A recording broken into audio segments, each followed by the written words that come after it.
तो इस कहानी की शुरुआत होती है सोफिया नाम की एक लड़की से, जो कि एक ओशियन रिसर्चर है और आज वो अपने हस्बैंड और टीम के साथ प्रशांत महासागर के अंदर जमे कचरे से समुद्री जीवन में होने वाली प्रॉब्लम्स पर रिसर्च कर रही थी, जिसके दौरान उसके साथी ने उसे बताया कि उसे एक सिग्नल मिला है और ये सुनते ही वो लोग समंदर के अंदर जाने की तैयारी करने लगे। उनमें से सोफिया और जेड शिप पर ही रुक गए और बाकी लोग समंदर के अंदर चले गए और सोफिया उन्हें मॉनिटर से गाइड करने लगी। अब जैसे ही क्रिस आगे बढ़ा तो उसे वहाँ ब्लू व्हेल का एक बच्चा मिला, जिसकी एक नेट में फंसने की वजह से मौत हो चुकी थी। पर हैरानी की बात ये थी कि उसका आधा शरीर गायब था और गौर से देखने पर उन्हें पता चला कि उस व्हेल पर किसी बहुत बड़े जानवर के दांतों के निशान थे। तभी सोफिया को पता चला कि वो सिग्नल लिलित नाम की एक शार्क पर लगे ट्रैकर से आ रहा है, जो कि उनकी ओर ही आ रही थी। पर इसी दौरान क्रिस के पास काफी सारी शार्क्स घूमने लगी, जिन्हें देखकर सोफिया ने उसे सावधान रहने के लिए कहा। लेकिन जब अचानक क्रिस के पास से लिलित गुजरी तो वो लोग उसे देखकर दंग रह गए। तब क्रिस ने सोफिया से पूछा क्या ये वही शार्क है, मगर सोफिया ने हैरानी से कहा कि यहाँ तो लिलित को होना चाहिए था और अभी 3 महीने पहले ही तो वो बस 2.5 मीटर की थी। पर जैसे ही क्रिस की नजर उस शार्क पर लगे ट्रैकर पर पड़ी तो वो लोग समझ गए कि ये लिलित ही है,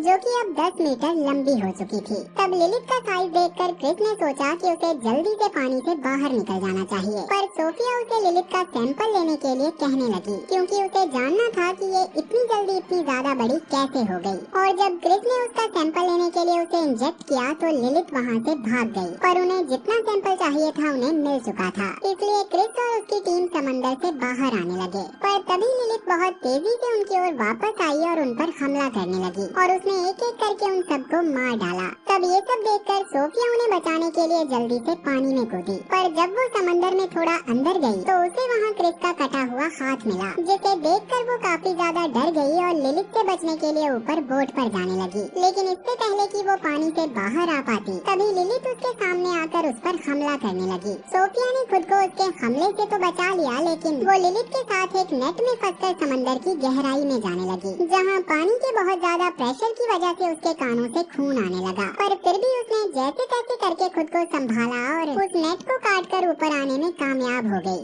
तो अब यहाँ से कहानी 3 साल आगे बढ़ती है, जहाँ पेरिस की सेन नदी के अंदर 2 लड़के कुछ ढूंढ रहे थे, क्योंकि उन्हें भरोसा था कि वहाँ से उन्हें कुछ न कुछ कीमती जरूर मिलेगा। लेकिन तभी अचानक उनकी मैग्नेट काफी भारी हो गई, इसलिए उन्होंने जल्दी से उसे बाहर निकाला। मगर जब उन्होंने उस सामान को देखा तो वो दंग रह गए, क्योंकि इस नदी के अंदर से उन्हें एक मिसाइल मिली थी, जिसे देखकर वो लोग डर गए और उन्होंने बिना किसी देरी के पुलिस को बुला लिया। जिसके बाद पुलिस वहाँ आकर छानबीन करने लगी और उनमें से आदिल नाम के एक ऑफिसर ने रिपोर्टर्स को बताया कि इसमें डरने वाली कोई बात नहीं है, क्योंकि अब तक इस नदी से 100 से भी ज्यादा मिसाइल्स और बॉम्ब मिल चुके हैं। तब उस रिपोर्टर ने आदिल से पूछा कि इतने सारे बॉम्ब पेरिस में कैसे आए। तो आदिल ने कहा ये बॉम्ब वर्ल्ड वॉर 2 के हैं, जो पानी में बहकर यहाँ आ गए। पर इसमें चिंता करने वाली कोई बात नहीं है, क्योंकि ये सारे बॉम्ब और मिसाइल खराब हो चुके हैं।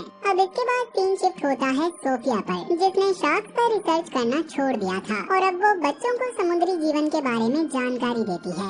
अब वो बच्चों को समुद्री जीवन की महत्वता समझा ही रही थी कि तभी वहाँ मौजूद एक शरारती बच्चे ने उसे ताना मारा कि यही सब करते हुए आपकी पूरी टीम खत्म हो गई थी और फिर भी आप हमें ज्ञान दे रही हैं। जिसे सुनकर सोफिया भावुक होकर बाहर आई और अपने घर जाने लगी। लेकिन तभी वहाँ मीका नाम की एक लड़की ने उसे रोका। पर जैसे ही सोफिया उसे इग्नोर करके जाने लगी तो मीका ने बीकन 7 का नाम ले लिया और इस नाम को सुनकर सोफिया हैरान हो गई, क्योंकि ये उसी ट्रैकर का नाम था जिसे उसने लिलित पर लगाया था। जिसके बाद मीका उसे अपने साथ उसकी ऑर्गेनाइजेशन में ले आई, जहाँ वो शार्क पर रिसर्च किया करती थी और मीका ने उसे बताया कि सोफिया इन लोगों की रोल मॉडल है और उसी की रिसर्च से वो लोग इतना कुछ कर पाए हैं। इसके बाद मीका ने उसे लिलित की लोकेशन दिखाई, जो अभी सेन नदी में आ गई थी। मगर सोफिया को उसकी बातों पर भरोसा नहीं था, क्योंकि उसके हिसाब से लिलित फ्रेश वाटर के अंदर जिंदा नहीं रह सकती। जिस पर मीका उससे कहती है कि शायद क्लाइमेट चेंज होने की वजह से लिलित यहाँ आ गई होगी और अब हमें उसे समंदर में वापस भेजना होगा, नहीं तो ये सेन नदी के फ्रेश वाटर में मारी जाएगी। और इस काम के लिए उसने सोफिया को उसका साथ देने के लिए कहा, मगर सोफिया उसका साथ देने से मना करके अपने घर चली गई। अब घर आकर वो अपने लैपटॉप पर उन आखिरी वीडियोस को देखने लगी जब उसकी टीम पर लिलित ने हमला किया था, जिन्हें देखकर वो काफी इमोशनल हो गई। पर इसके बाद जैसे ही उसने लिलित की लोकेशन देखी तो वो हैरान रह गई, क्योंकि लिलित सच में सेन नदी में आ चुकी थी और अब लिलित पेरिस के लोगों के लिए खतरा बन गई है। इसलिए सोफिया ने उसे पकड़ने का फैसला कर लिया। दूसरी ओर मिका और बेन लिलिथ की लोकेशन को ट्रैक करके सेन नदी के अंदर पहुंच गए, जहां मिका ने जब पानी के अंदर डाइव की तो उसे वहां हाल ही में क्रैश हुई एक कार मिली, जिस पर किसी बहुत बड़े जानवर के दांतों के निशान थे। वहीं ऊपर बेन ने देखा कि वहां पुलिस आ गई थी, इसलिए वो मिका की रस्सी खींचने लगी, लेकिन मिका ने उस रस्सी को डीअटैच कर दिया। मगर पुलिस के डर से बेन वहां से बोट लेकर भाग गई और थोड़ी देर बाद ऊपर आने की वजह से मिका पुलिस के हाथ लग गई और पुलिस उससे पूछताछ करने के लिए उसे अपने साथ ले जाने लगी। दूसरी ओर सोफिया लिलिथ को ट्रैक करते हुए उस जगह पहुंच गई जहां पुलिस मिका को पकड़कर ले जा रही थी। तब आदिल बोट को लेकर एंजल्स नाम की एक जगह गया, जहां उसका दोस्त एडवर्ड उसका इंतजार कर रहा था और आदिल उसको कुछ सामान देकर सीधा पुलिस स्टेशन की ओर निकल गया। वहीं सोफिया जब उस जगह पहुंची तो वहां उसे कोई नहीं मिला, लेकिन एडवर्ड का कुत्ता बार बार नदी की ओर देखकर भौंक रहा था। सोफिया को ये सब काफी अजीब लग रहा था, जैसे यहाँ कोई अनहोनी हुई हो, जिसके बाद वो अपने घर चली गयी। अब अगली सुबह आदिल मिका से पूछता है कि तुम वहाँ क्या कर रही थी, तो मिका ने उसे बताया कि सेन नदी में एक जानलेवा शार्क है, पर आदिल को उसकी बात पर यकीन नहीं होता। दूसरी ओर सोफिया जो लिलिथ को ट्रैक कर रही थी, अचानक उसे आदिल की कॉल आती है और वहाँ पहुँचने पर उसे पता चला कि आदिल को कॉल करने के लिए मिका ने कहा था। तभी आदिल ने नदी के किनारे मिली एडवर्ड की बॉडी को देखा, जिसका आधा शरीर गायब था, और वो सोफिया से पूछता है क्या इस पर शार्क ने हमला किया। तब थोड़ी देर देखने के बाद सोफिया ने इस बात को कंफर्म किया कि ये काम लिलिथ ने ही किया है।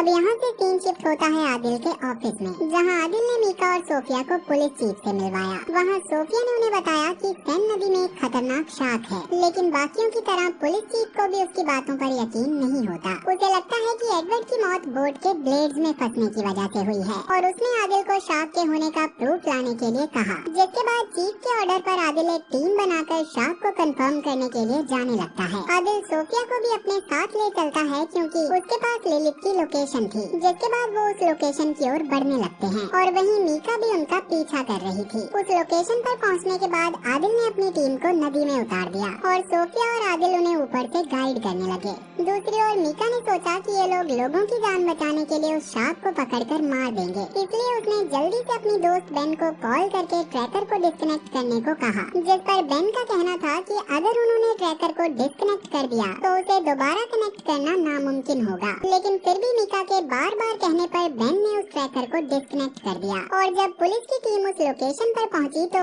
अचानक उन्हें शार्क का सिग्नल मिलना बंद हो गया और सोफिया को भी ये समझ नहीं आ रहा था कि आखिर सिग्नल कैसे बंद हो गया। पर तभी उन्हें पानी में किसी बहुत बड़े जीव के होने का एहसास होने लगा, इसलिए आदिल फौरन अपनी टीम को ऊपर खींचने लगा और लिलिथ के हमला करने से पहले ही वो लोग बोट पर वापस आ गए। वो सभी इस वक्त काफी ज्यादा घबराए हुए थे क्योंकि उन्हें यकीन हो गया था कि पानी में कुछ तो जरूर है। तभी उनमें से एक ऑफिसर ने आदिल को सोनार डिवाइस चेक करने के लिए कहा और जब आदिल ने सोनार को चेक किया तो वो शॉक हो जाता है क्योंकि सोनार के मुताबिक एक 20 मीटर लंबी शार्क उस नदी में घूम रही थी। तब आदिल को सोफिया पर शक हुआ कि उसने ही ट्रैकर को बंद किया होगा, इसलिए वो सोफिया को धक्का मारकर वहाँ से भगा देता है। अब इस सब के बाद सोफिया मिका के ऑफिस गई और उस ट्रैकर को बंद करने के लिए उस पर गुस्सा करने लगी, जिस पर मिका उससे कहती है कि तुम तो उस शार्क को मारना चाहती हो। पर सोफिया ने कहा कि वो शार्क किसी को भी अपना दोस्त नहीं मानती। 3 साल पहले मैंने भी कोशिश की थी, पर उस वक्त क्या हुआ था ये तुम्हें अच्छे से पता है। तो मिका उससे कहती है कि उसमें भी आपकी ही गलती थी क्योंकि आपको उस शार्क के पास नहीं जाना चाहिए था। और ये सुनकर सोफिया उससे नाराज होकर वहाँ से चली गई। अब इस सब के बाद मिका लिलिथ को बचाने का एक प्लान बनाने लगी और तभी उसे एक आइडिया आया। उसने अपनी एक वीडियो रिकॉर्ड की जिसमें वो अपने ही जैसे समाज सेवी लोगों से लिलिथ को बचाने की रिक्वेस्ट करती है और अगर उन्होंने ऐसा नहीं किया तो पुलिस लिलिथ को मार देगी। इस काम के लिए उसने उन लोगों को एक जगह पर आने के लिए कहा और इस वीडियो को इंटरनेट पर डाल दिया। दूसरी ओर आदिल पुलिस चीफ को समझाता है कि हमें उस नदी को पब्लिक के लिए बंद करना होगा, जिस पर चीफ उससे कहती है कि एक हफ्ते बाद यहाँ ट्रिएथलॉन नाम का इवेंट होने वाला है, इसलिए मेयर इसके लिए तैयार नहीं होगी, पर फिर भी हम कल उनसे बात करने चलेंगे। जिसके बाद आदिल अपने घर आकर सोफिया की वीडियोस देखने लगा। उन वीडियो से उसे सोफिया की टीम और उसके हस्बैंड के साथ हुए हादसे के बारे में पता चला और ये देखकर उसे अपनी गलती का एहसास हो गया। इसलिए अगले दिन आदिल ने सोफिया के एक्वेरियम में जाकर उससे माफी मांगी और उसने सोफिया को मेयर के साथ होने वाली मीटिंग में साथ चलने के लिए कहा और सोफिया भी उसके साथ चलने के लिए तैयार हो गई। जिसके बाद वो लोग मेयर के ऑफिस चले गए, जहाँ पुलिस चीफ ने मेयर को बताया कि सेन नदी में एक खतरनाक शार्क है।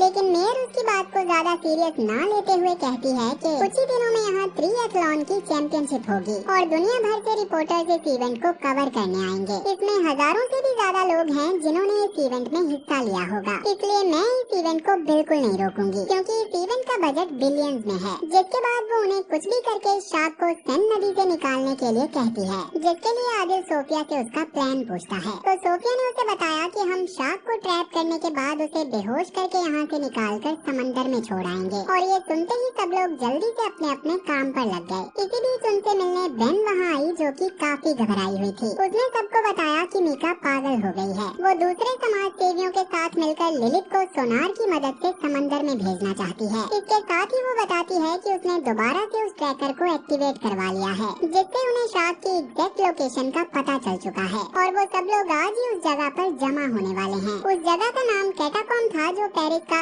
अंडरग्राउंड सीवर सिस्टम है, एक ऐसा सिस्टम जो पेरिस के बनने से भी पहले बनाया गया था। तब आदिल ने बेन को वापस जाने के लिए कहा और उससे वादा किया कि वो उनकी मदद के लिए वहाँ जरूर आएंगे। और कुछ ही देर में वो लोग उस जगह पर पहुँच गए, मगर इससे आगे का रास्ता काफी छोटा था, इसलिए वो लोग पैदल ही पानी में चलकर वहाँ जाने लगे।